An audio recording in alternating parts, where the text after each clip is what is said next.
Hey, what's up? Welcome to Degen Ed. That's degenerative education, meaning none of this is financial advice. Just me having fun looking at charts like the chart behind me, which is of GameStop, ticker symbol GME. And so here I am recording this on Friday, June 28th, after the market has closed. And GameStop closed at a price of $24.69, being down a little over 1.5% on the day. Would have been nice if it closed above $25 a share, but I do think it is important to consider that max pain for the day, for the week, was $24 a share, and we did close above that. So I do think that is good. It could be worse.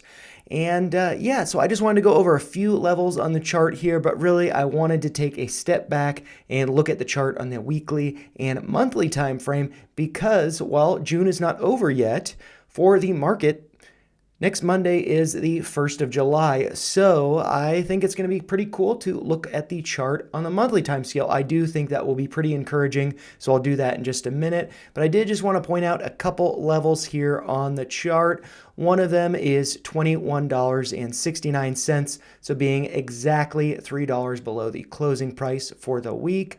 That is the 786 from this Fibonacci retracement here. I've gone over it in previous videos.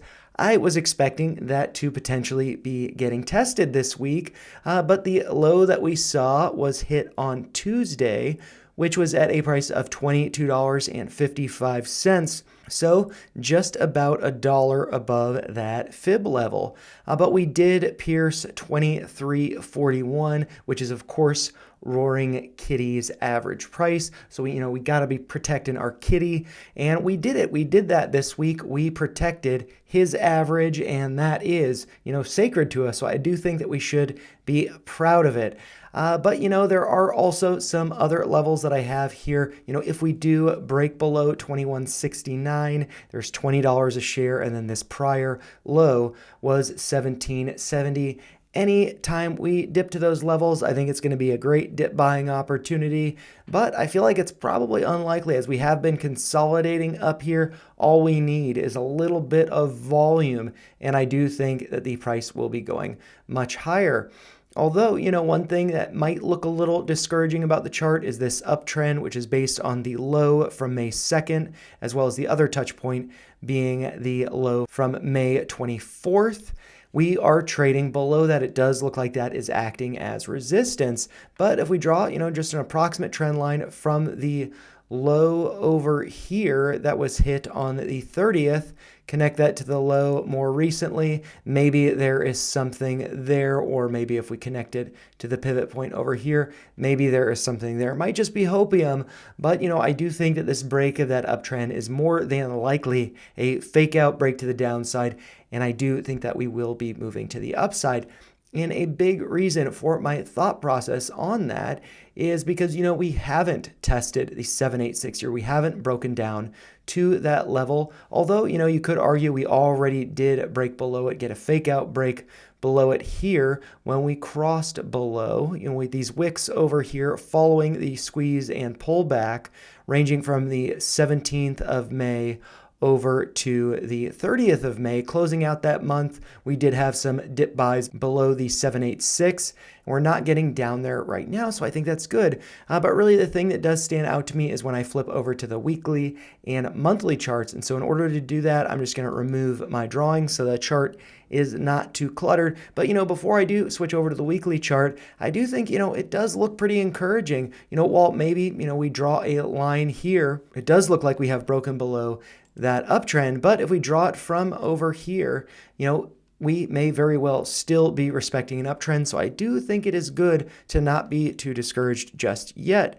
But looking over at the weekly time frame, I wanted to look at this because over the course of the week, while we were down on the day on Friday, over the course of the week, we did go up over 3%. So I do think that is good. And also following this pullback, it does look like we are putting in a spinning top for the week.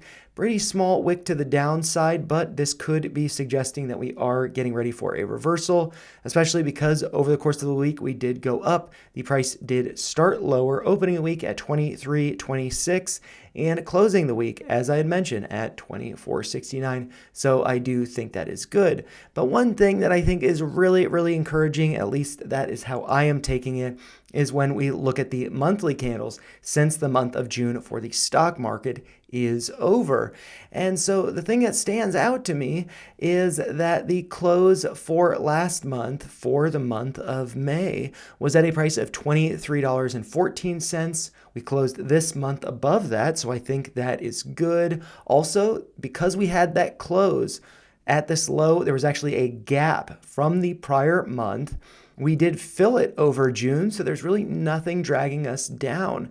And so I could see this big red candle. It looks like over the course of the month, we, still went up 6.7% over the course of the month of June. It might look like a big red candle, but relative to last month's close, we did go up. So I think that is good.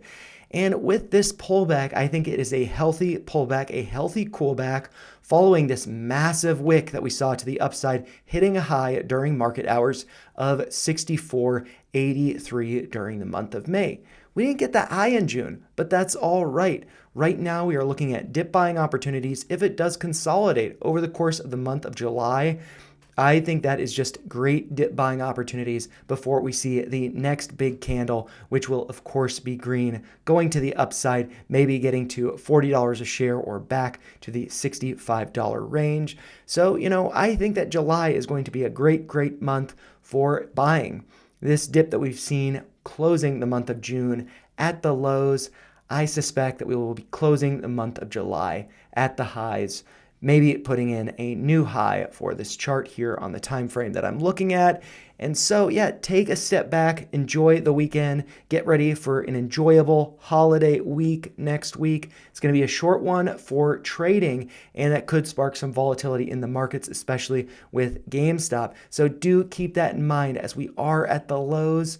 We're bound to be making our moves. And just like Roaring Kitty's tweet suggested, big move here, smaller move here, the next one is going to be even bigger. So prepare for that. We might be seeing fireworks in July, so get ready for it. But those are just my thoughts. If you found them helpful, make sure you like the video, share your thoughts in the comments down below, and make sure you subscribe to the channel for more videos like this. Thanks a lot for watching. Take care.